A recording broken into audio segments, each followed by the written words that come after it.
পিত্ৰ কেঁচুমৰীয়া মূৰৰ বিষ পেটৰ বিষ দাঁতৰ বিষ কঁকাল বিষ কাৰ কি আছে আৰু আপোনালোকৰ শৰীৰত যদি কিবা বেমাৰে যদি অৱস্থান কৰিছে তাৰ কাৰণে মন দায়ী আপুনি এগুণ লগালে অনন্ত গুণ দিয়ে এই তথ্যটো দ্ৰুপদী ক্ষেত্ৰত প্ৰমাণ দেখুৱাই থৈ গৈছে আপোনালোকে সকলোৱে জানে ভগৱন্তৰ 16108 গৰাকী ভাৰ্যা 8 গৰাকী সকলোতকৈ ধুনীয়া তেওঁলোকক অষ্টমহিষী বুলি কোৱা হয় কৃষ্ণই বাকী সকলোতকৈ 8 গৰাকীক বেছি মৰম কৰে বেছি ভাল পায় কিন্তু এই 8 গৰাকীতকৈ আকৌ দ্ৰুপদীক বেছি ভাল পায় এই কথাটো 8 গৰাকীয়ে জনাৰ পিছত কৃষ্ণৰ ওপৰত খুব জেদ যে আমি ইমান ধুনীয়া ধুনীয়া 8 গৰাকী থাকোঁতে এওঁ আকৌ দ্ৰুপদীকো ভাল পায় গতিকে কোনে কি ভাবে ভগৱন্তই জানে এওঁলোকে মানে মই দ্ৰুপদীক কিয় ভাল পাওঁ এই কথাটো যদি বাস্তৱ উদাহৰণৰ দ্বাৰা এওঁলোকক যদি দেখুৱাই সংস্কাৰ কৰিব নোৱাৰোঁ অনাগত দিনত এওঁলোকে মোক এই কথা লৈ জেদ কৰিব খুব কৰিব গতিকে 8 গৰাকীক সংস্কাৰ কৰি দিয়া উদ্দেশ্যে ভগৱন্তই তৎক্ষণাৎ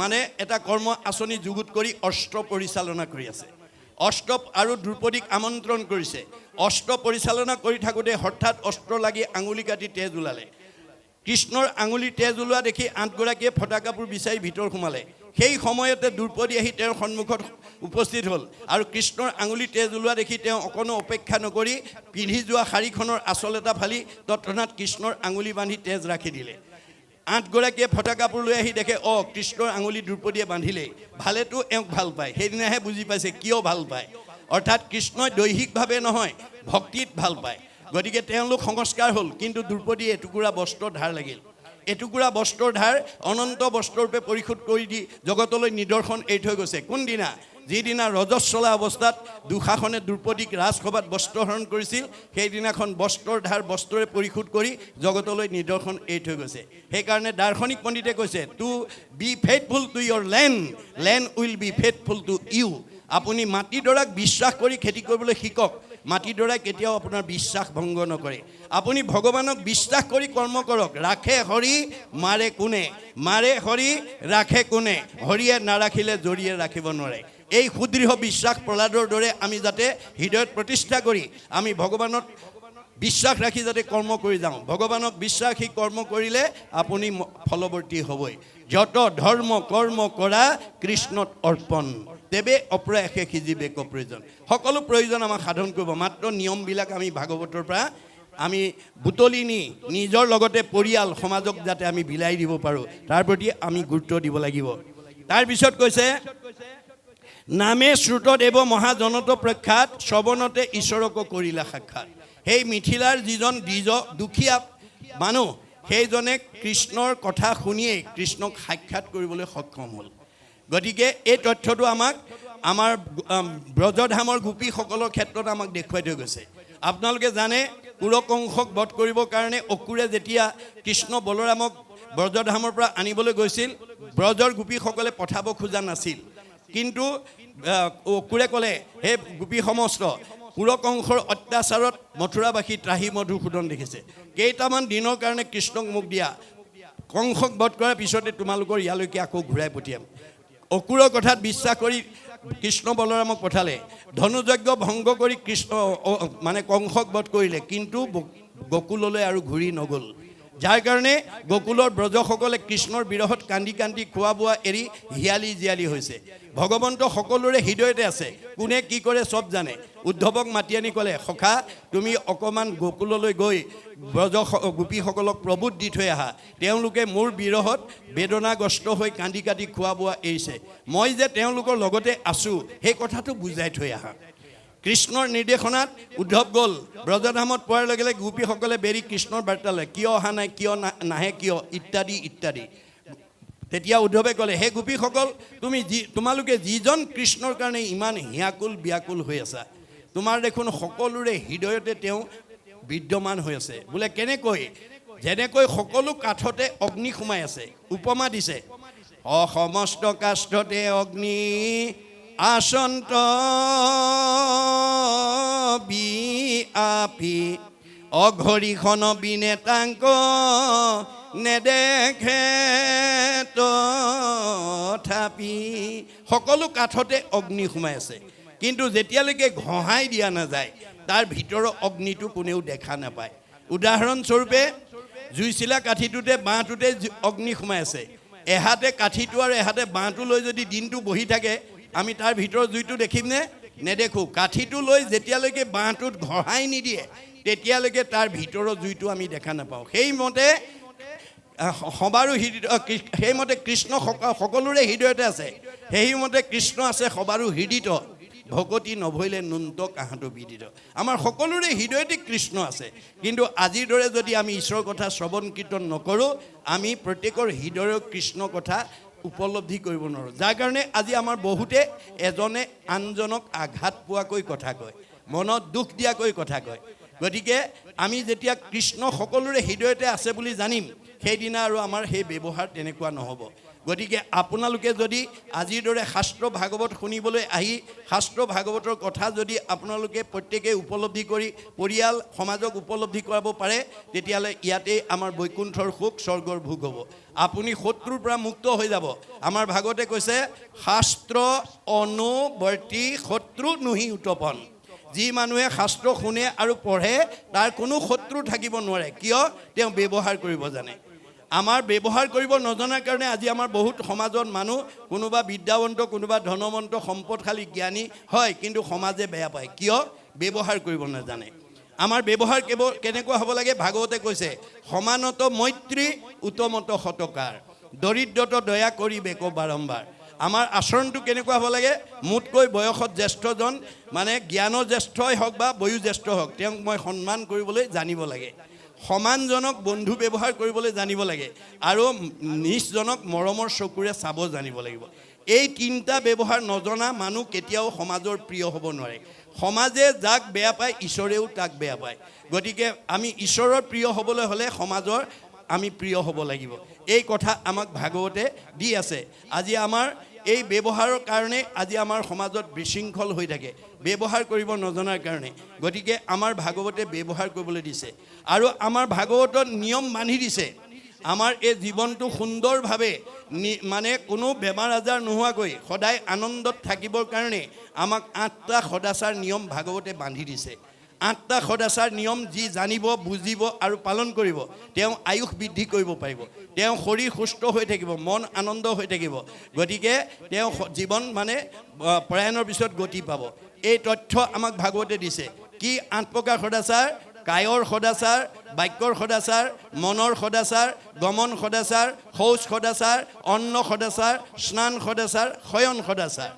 এই 8 প্ৰকাৰ সদাচাৰ মানি চলাৰ কাৰণে শংকৰ মাধৱৰ দিনত কেইবাজনো আটা পুৰুষে তেওঁলোকৰ ওচৰতে গৈ ভাগৱত ব্যাখ্যা শুনিছিল। গতিকে ভাগৱত ব্যাখ্যা শুনাত তেওঁলোকৰ এটা চাৰিত্ৰিক বৈশিষ্ট্য আছিল।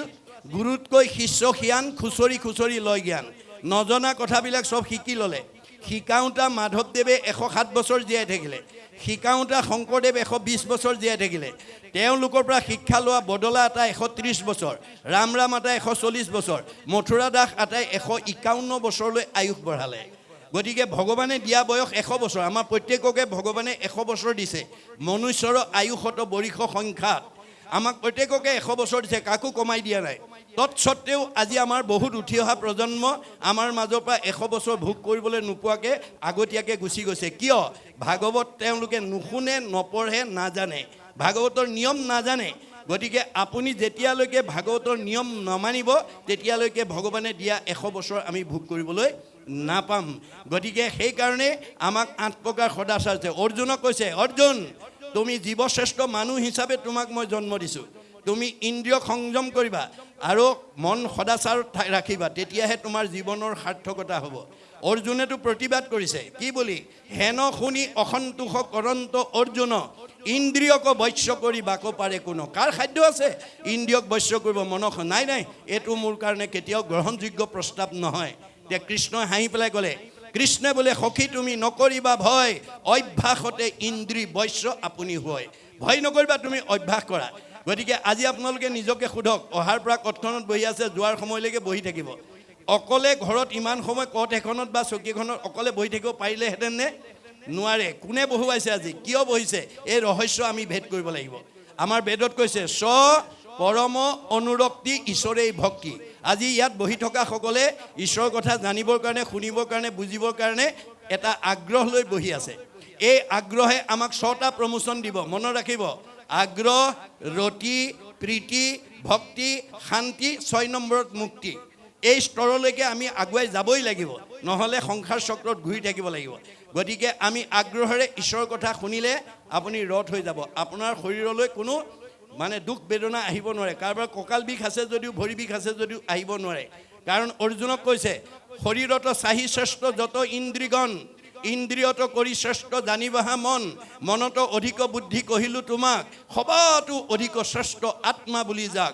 আত্মাত ৰহিলে মন বিষয় উদাস, আপুনি হৈবেক নাশ কাম অভিলাষ।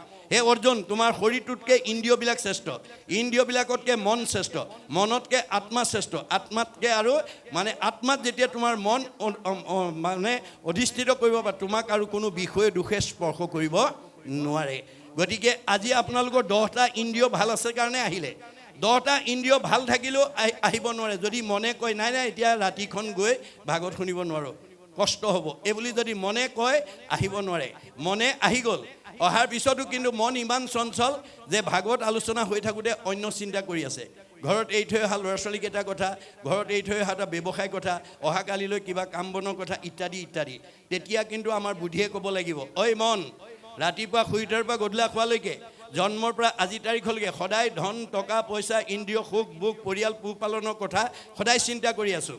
আজি কিমান ভাগ্যৰ মূৰত ভকতৰ সংগত বহি স্বাদত অমৃতময় পৰম আনন্দ ৰস পান কৰি জন্ম জন্মান্তৰ কাৰণে অক্ষয় পুণ্য অৰ্জন কৰি জীয়াই থাকোঁতে শান্তি আৰু মৰিলে সদগতি পোৱাৰ পথ পাইছোঁ, তই অকণমান ধৈৰ্য ধৰ। এই বুলি মনক মানে ধৈৰ্য ধৰাই বুদ্ধিয়ে আত্মাত নি থ'ব লাগিব। আত্মা ক'ত আছে? উদ্ধৱক যাবৰ সময়ত কৈছে, উদ্ধৱে কৈছে, প্ৰভু তুমি অকলে গুচি গ'লে নহ'ব। দেৱকাৰ্য সাধন কৰি কৃষ্ণ যেতিয়া যাব ওলাইছে, উদ্ধৱে আপত্তি কৰিছে, প্ৰভু তোমাৰ লগত মোৰ 5 বছৰ বয়সৰ পৰাই নিবিড় সম্পৰ্ক, তুমি মোৰ বৰদেউতা পুত্ৰ বসুদেৱৰ ল'ৰা, মই তোমাৰ খুৰাৰ পুতেক দেৱভাগৰ পুত্ৰ মই উদ্ধৱ, বংশৰ ফালৰ পৰা তুমি মোৰ ককাই ভাই, ভক্তিৰ ফালৰ পৰা তুমি মোৰ আৰাধ্য দেৱ। গতিকে তুমি মোক অকলে এৰি থৈ গ'লে নহ'ব, তুমি মোক লগত লৈ যাব লাগিব, তোমাৰ অবিহনে মোৰ এই জগত অন্ধকাৰময়। এতিয়া কৃষ্ণই হাঁহি পেলাই ক'লে, সখী তুমি ঠিকেই কৈছা, কিন্তু মই যদি তোমাক মোৰ লগত লৈ যাওঁ তেতিয়াহ'লে মই যি লক্ষ্য আৰু উদ্দেশ্য লৈ পৃথিৱীলৈ আহিছিলোঁ সেই লক্ষ্য আৰু উদ্দেশ্য ভ্ৰষ্ট হৈ যাব। কিয়? তুমি আমি দুয়ো গ'লে মিলিব অনৰ্থ, লুপ্ত হৈব জ্ঞান ইটো ভকতিৰ পথ। ভকতক যদি ভগৱন্তই লৈ যায় ভক্তিৰ পথটো বন্ধ হৈ যাব। ফলত কি হ'ব? অধৰ্মে পিৰিব লোক যাইবে অধুগতি, ভকতিক ৰাখি তুমি থাকিও সম্প্ৰতি। তুমি ভক্তিৰ পথ প্ৰৱৰ্তন কৰি থাকিব লাগিব। গতিকে মোৰ এই মহাবাক্য নচাৰিবা তুমি, শ্ৰৱণ কীৰ্তন প্ৰৱৰ্তাই থাকা তুমি। আজি 5 দিন আপোনালোকৰ উদ্যোক্তাসকলে উদ্ধৱৰ কাৰ্য কৰি আছে। ইমান আত্মাক আনি ঈশ্বৰৰ কথা শুনি জন্ম জন্মান্তৰ কাৰণে অক্ষয় পুণ্য ল'বৰ কাৰণে সুবিধা কৰি দিলে। আমাক উপকাৰ কৰাৰ কাৰণে উদ্যোক্তাসকলৰ কি হ'ব? পৰোপকাৰে পুণ্যম, তেওঁলোকৰো পুণ্য হৈ যাব। এয়া হৈছে ভাগৱত দৰ্শন। গতিকে তোমাৰ প্ৰয়োজনীয় জীৱনশৈলী, প্ৰয়োজনীয় সকলো ব্যৱস্থা মই দি থৈ আহিছোঁ। তোমাৰ কাৰণে পুণ্যভূমি প্ৰতিষ্ঠা কৰি থৈ আহিছোঁ, তোমাৰ কাৰণে তীৰ্থস্থান প্ৰতিষ্ঠা কৰি থৈ আহিছোঁ, তোমাৰ কাৰণে সত্ৰ প্ৰতিষ্ঠা কৰি থৈ আহিছোঁ, তোমাৰ কাৰণে বৈকুণ্ঠ প্ৰতিষ্ঠা কৰি থৈ আহিছোঁ, আৰু প্ৰয়াণৰ পিছত মই তোমাৰ মাজতেই থাকিম। নিশ্চয় কৰি কহোঁ শুনা সাৱধানে তুমি, ভকত যি স্থানে থাকে সেই পুণ্যভূমি। আজি আমি যদিও নামঘৰৰ তলত আছোঁ, আমাৰ বেদৰ মতে মানে আধ্যাত্মিকভাৱে আজি আমি মানে পুণ্যভূমিত আছোঁ। আৰু এই পুণ্যভূমিত ভক্তসকলে য'ত ঈশ্বৰৰ কথা শ্ৰৱণ কীৰ্তন কৰে, শ্ৰৱণ কীৰ্তন মোৰ কৰে যত্ৰ যত্ৰ, দ্বিতীয় বৈকুণ্ঠ সিটো তাকে বোলে সত্ৰ। এয়া আজি আমাৰ দ্বিতীয় বৈকুণ্ঠ, এয়া সত্ৰ। নাৰদক কৈছে, নহং তিষ্ঠামি বৈকুণ্ঠে যোগী নাং হৃদয়ে ন চ, মদ ভক্তা যত্ৰ গায়ন্তী তত্ৰ তিষ্ঠামি নাৰদ। হে নাৰদ, মোক বৈকুণ্ঠত বিচাৰি নাপাবা, যোগীৰ হৃদয়ত মই নাথাকোঁ, মোৰ ভকতে য'ত মোৰ গুণ নাম গায় মই তাতেই থাকোঁ। এইটো অকল হিন্দু দৰ্শন নহয়, বাইবেলত কৈছে, হুৱেৰ টু অৰ মোৰ এছেম্বল, যি ঠাইত 2জন বা তাতকৈ অধিক মানুহ গোট খায়, ইন মাই নেম, মোৰ নাম লয়, আই এম দেয়াৰ, মই তাতেই থাকোঁ। আৰু উদ্ধৱক কৈছে, মই প্ৰয়াণৰ পিছত তোমাৰ মাজতে থাকিম। ক'ত থাকিম? তিৰুদ্ধায় প্ৰবিষ্টু অয়ম শ্ৰীমদ ভাগৱত নৰ্বম তে নয় বাংময় মূৰ্তি প্ৰত্যক্ষ বৰ্ততে হৰৈ, শ্ৰৱণাত সেৱনাত দৰ্শনাত পাঠাত পাপনাশিনী। ভগৱন্ত এতিয়া প্ৰয়াণৰ পিছত ক'ত আছে? ভাগৱতত আছে। কেনেকৈ আছে? শব্দ ব্ৰহ্ম, ৱৰ্ড ইজ গড। শব্দই ব্ৰহ্ম, বাক্যই ব্ৰহ্ম, ব্ৰহ্মৰূপে আছে। এই ভাগৱত যদি আমাৰ সেৱা কৰিব পাৰে, দৰ্শন কৰিব পাৰে, পাঠ শুনিব পাৰে, গাব পাৰে, সব পাপ নাইকিয়া কৰিব।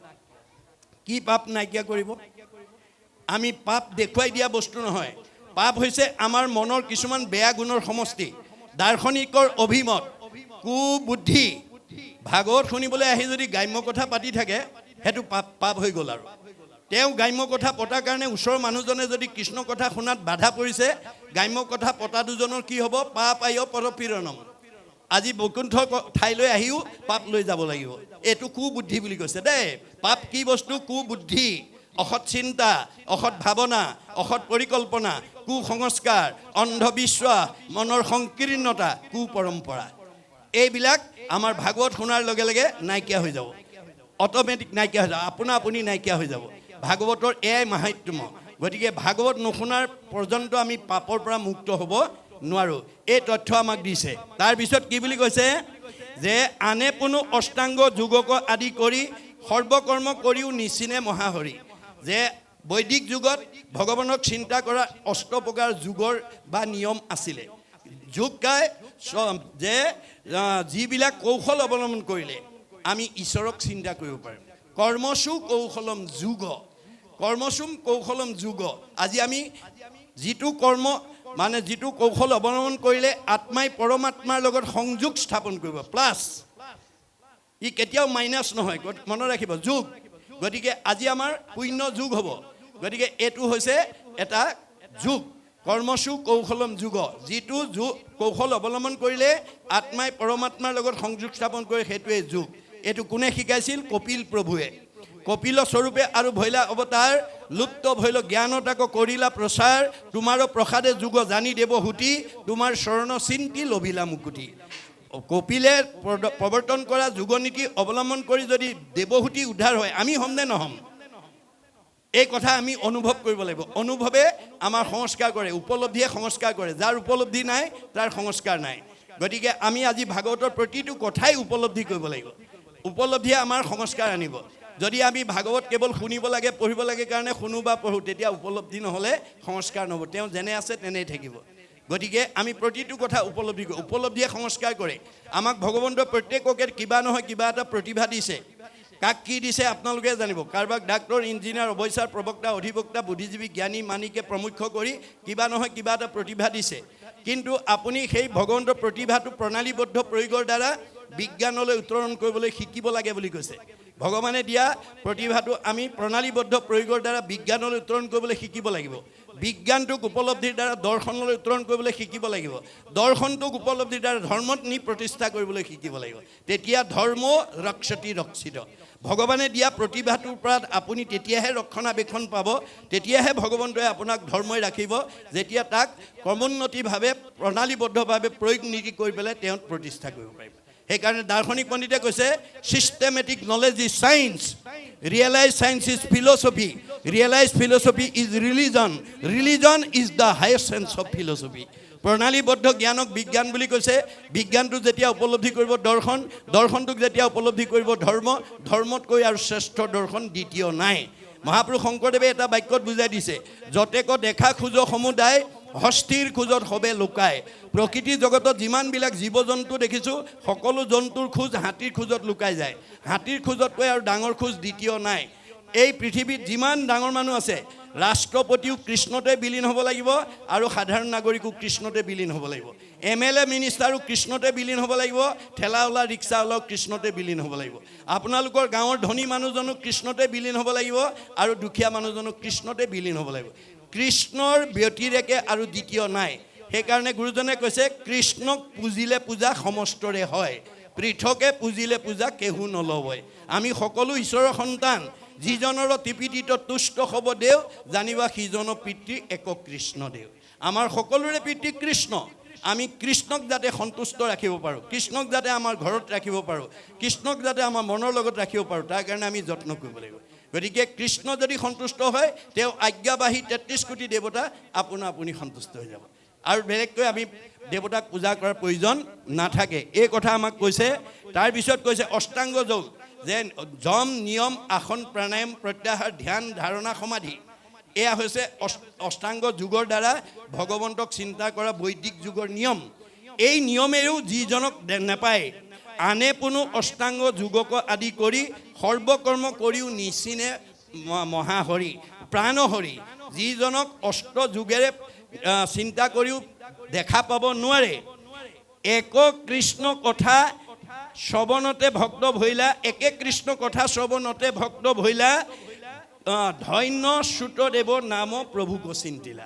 গতিকে সেইজন ভগৱানক অষ্টাংগ যোগৰ দ্বাৰাও যিজনক বিচাৰি নাপায় সেইজনক মানে শ্ৰুতদেৱে শ্ৰৱণৰ দ্বাৰাই কি কৰিলে সাক্ষাৎ কৰিলে তেতিয়া সেই উদ্ধৱে গৈ যেতিয়া ক'লে যে তোমালোকৰ হৃদয়তে আছে কিন্তু তোমালোকে তাক পাবৰ কাৰণে ভক্তি কৰিব লাগিব সমস্ত হৃদয়ে আছে ভগৱান সকলো হৃদয়তে আছে কিন্তু আমি ভক্তিৰ মাজেদি তাক উপলব্ধি কৰিব লাগিব গতিকে শ্ৰৱণ কীৰ্তন নকৰিলে আমি ঈশ্বৰৰ উপলব্ধিটো নহয় গতিকে আমাৰ এই শ্ৰুতদেৱে একমাত্ৰ কৃষ্ণ কথা শ্ৰৱণৰ দ্বাৰাই তেওঁক সাক্ষাৎ কৰিছে এই শ্ৰুতদেৱ নামান্বয়ে আছে শ্ৰুত মানে শুনা দেৱ মানে কৃষ্ণ দেৱতাৰ কথা শুনে আমাৰ দিনত এটা বিষয় আছিলে শ্ৰুত লিপি শ্ৰুত মানে শুনা লিপি মানে লিখা শুনি পেলাই লিখা কাৰণে সেই বিষয়টোৰ নাম শ্ৰুতলিপি আজিকালি সেইটো নাই গতিকে এতিয়া এই শ্ৰুতদেৱৰ নামান্বয় হৈছে তেওঁ কৃষ্ণ দেৱতাৰ কথা সদায়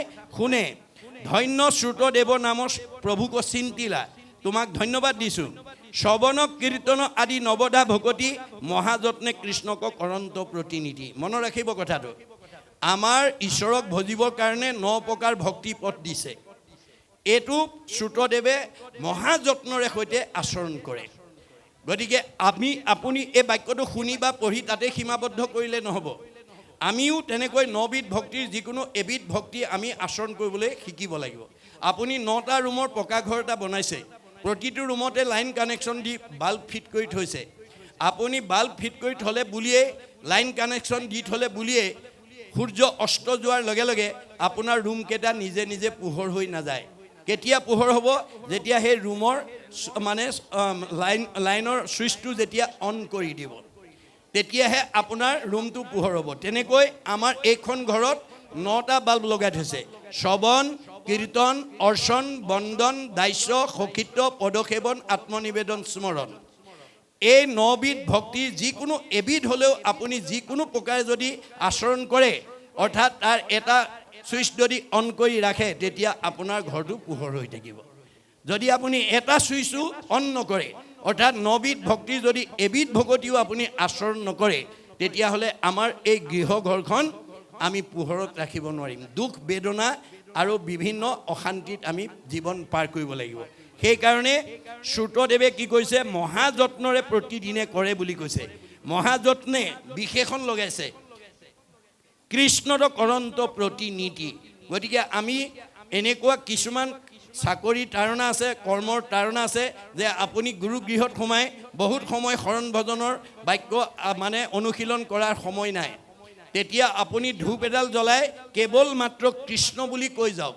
তেতিয়াও ভগৱন্ত সন্তুষ্ট হ'ব কাৰণ ভগৱন্ত আপোনাৰ হৃদয়তে আছে আপুনি সময় থাকি কৰা নাই নে সময়ৰ তাৰণাত পৰি তেওঁৰ নাম বা দীঘলীয়া সময় লোৱা নাই সেইটো জানিব কিন্তু সময় থাকিও যদি নলয় তেতিয়া আমাক গুৰুজনে কৈছে 3 বাৰ নৰতনু দেন্তৰংগ কৰি তৰিব লোকত মুখে হৰি নাম স্মৰি ভগৱানে কৃপা কৰি আমাক 3 বাৰকৈ নৰ দেখা দিয়ে যেনে তেনে ঈশ্বৰৰ নামটো লৈ উদ্ধাৰ হওক কিন্তু গুৰুজনে কৈছে এইটোৱেই তোমালোকৰ 3 নম্বৰ বাৰ বুলি ভাবি হেন জানি ভকতিত তেজিও আলাস আৰু কি মনুষ্য হুইবা এৰা ইটো আহ আকৌ মানুহৰ জন্ম পাই ভক্তি কৰি উদ্ধাৰ বুলি ভাবি নাথাকিবা এইটোৱে শেষবাৰ বুলি ভাবি ভকতিত হেন জানি ভকতিত তেজিও আলাস আৰু কি মনুষ্য হুইবা এৰা ইটো আহ আকৌ মানুহ জন্ম পাম বুলি আশা কৰি নাথাকিব গতিকে আমাৰ এইটোৱে শেষবাৰ বুলি ভাবি আমি যাতে 9বিধ ভক্তিৰ এবিধ হ'লেও যাতে দৈনন্দিন আমি আচৰণ কৰিব পাৰোঁ তাৰ প্ৰতি নিজেও গুৰুত্ব দিব লাগিব আৰু পৰিয়ালবৰ্গকো সেই আদৰ্শৰে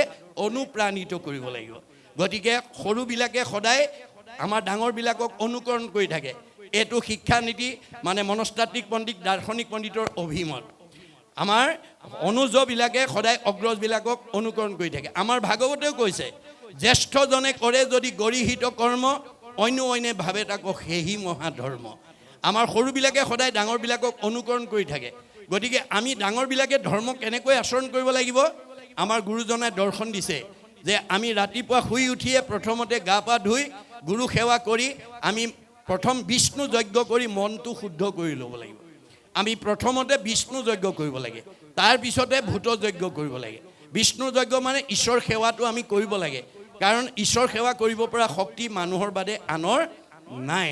গতিকে মানুহৰ জন্ম পাই যদি ঈশ্বৰ সেৱা নকৰাকৈ আপুনি যদি ভূত যজ্ঞ কৰে, অৰ্থাৎ পঞ্চভূতৰ দেহ ৰাখিবৰ কাৰণে যদি আপুনি খোৱা বোৱা কৰে, তেতিয়াহ'লে আপুনি দেহটো কেতিয়াও সুস্থ কৰি ৰাখিব নোৱাৰিব, কাৰণ আপুনি মনৰ অধীন হৈ গৈছে। গতিকে মনৰ যেতিয়া দাস হৈ যাব, তেতিয়া আপুনি শৰীৰটো সুস্থ কৰিব নোৱাৰিব। আমাৰ ভাগৱতে কৈছে, মনে পাপ কৰে যায় লাগয় জীৱত, সিকাৰণে জীৱে দুখ ভুঞ্জে সংসাৰত। আজি আমি মনটো সদাচাৰ কৰিব নোৱাৰাৰ কাৰণে দুৰাচাৰ মনৰ কবলত পৰি আমি নাখাবলগীয়া বস্তু খাইছোঁ, নকৰিবলগীয়া কাম কৰিছোঁ, নাযাবলগীয়ালৈ গৈছোঁ, যাৰ কাৰণে আমাৰ এই শৰীৰটোৱে আমাৰ বিকাৰ ভোগ কৰিব লগা হৈছে। পাপটো কৰে মনে পাপ কৰে যায় লাগয় জীৱত, সিকাৰণে জীৱে দুখ ভুঞ্জে সংসাৰত। আমাৰ শৰীৰটোৱে তাৰ বিকাৰ ভুগিব লাগে। কিমান? 84 নৰক। নৰক মানে দুখ যন্ত্ৰণা। আমাৰ দাৰ্শনিক পণ্ডিতে এটা সমীক্ষা দিছে, আপোনালোকে কথাটো প্ৰমাণ কৰি চাব। আমাৰ প্ৰত্যেকৰ নিজৰ নিজৰ শৰীৰটো নিজৰ হাতেৰে জুখিলে 3.5 হাত হয়। এহাতত 24 আঙুলকৈ থাকে, 3 হাতত 72 আঙুল, এবেগেটত 12 আঙুল, 72 12 84 আঙুল। এই 84 আঙুল দেহতে 84 নৰক, নখচন্দ্ৰৰ পৰা কেশলৈকে, নখ চুকুৰা হৈ নখ মৰাৰ পৰা ধৰি চুলি সৰা ওকণি উফি হোৱালৈকে। বাকী চোৱাত অৰ্শ, গুল্ম, পিত্ৰ, কেঁচুমৰীয়া, মূৰৰ বিষ, পেটৰ বিষ, দাঁতৰ বিষ, কঁকাল বিষ, কাৰ কি আছে আৰু। আপোনালোকৰ শৰীৰত যদি কিবা বেমাৰে যদি অৱস্থান কৰিছে, তাৰ কাৰণে মন দায়ী। মন দায়ী। আমি মনক সদাচাৰ কৰিব নোৱাৰাৰ কাৰণে, মনৰ কবলত পৰি আমি অনাচাৰ বেবিচাৰ কৰাৰ কাৰণে আমি 100 বছৰ ভোগ নকৰাকৈ, শৰীৰটো সুস্থ নৰখাকৈ আমি জীৱনটো অতিবাহিত কৰিব লগা হৈছে। সেইকাৰণে প্ৰথম বিষ্ণু যজ্ঞ, তাৰপিছত ভূত যজ্ঞ। আমি গা পা ধুই গুৰু সেৱা নকৰালৈকে, ঈশ্বৰৰ প্ৰাৰ্থনা এটা নকৰালৈকে যাতে আমি এই পঞ্চভূতৰ দেহ ৰাখিবৰ কাৰণে যাতে খোৱা বোৱা কৰিব লগা নহয়। আজি ভাগৱতৰ এই দৰ্শন নজনাৰ কাৰণে বহুত কোৱালিফাইড মানুহ, বহুত জনা মানুহে শুই উঠিয়ে মুখখন ধুয়ে ভূত যজ্ঞত লাগি যায়। কাৰোবাক একাপ লাল চাহ লাগে, কাৰোবাক তামোল এখন লাগে, কাৰোবাক চাদা এপালি লাগে, কাৰোবাক শুকান ৰুটি এটা খাব লাগে, ইত্যাদি ইত্যাদি। যদি আপোনালোকে এই অভ্যাসত আছে, আজিৰ পৰা এৰিব। কাৰণ মনৰ তাৰণাত পৰিলে মনে ক'ত লৈ যাব আমাৰ জীৱক। ধায়তু বিষয়ান পুঞ্চ সংগস্তেষু প্ৰজায়তে, সংগাত সংজায়তে কাম, কামাত ক্ৰোধ বিজায়তে, ক্ৰোধাত ভৱতি সন্মোহ, সন্মোহাত স্মৃতি বিভ্ৰম, স্মৃতি ভঞ্চাত বুদ্ধিনাশং, বুদ্ধিনাশাত প্ৰণশ্যতি। আপুনি মনৰ বলি হৈ গৈ পেলাই বাসনাৰ প্ৰতি যেতিয়া আগবাঢ়ি যাব, বাসনাত বাধা পৰিলে খং উঠিব, খং উঠিলে মোহগ্ৰস্ত হ'ব, মোহগ্ৰস্ত হ'লে স্মৃতি নষ্ট হ'ব, স্মৃতি নষ্ট হ'লে বুদ্ধি নষ্ট হ'ব, বুদ্ধি নষ্ট হ'লে আপুনি পথ বাচিব নোৱাৰি 84 নৰকত যাব লাগিব।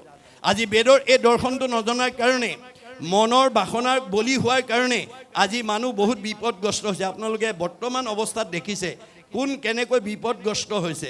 আমাৰ গুৰুজনে কৈছে, যত দিব্য ঘৰ বাৰী বস্ত্ৰ অলংকাৰ, সবেও নুপুৰে মন এক লোভিয়াৰ।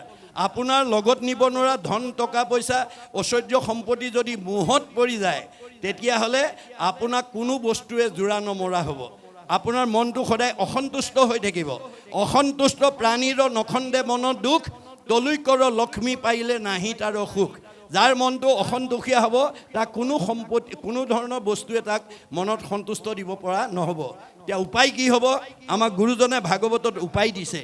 যেহি পাৱে তাতে মহাতুষ্ট হুৱে মন, তেবে সেই বিপ্ৰৰ তেজ বাঢ়ে অনুক্ষণ।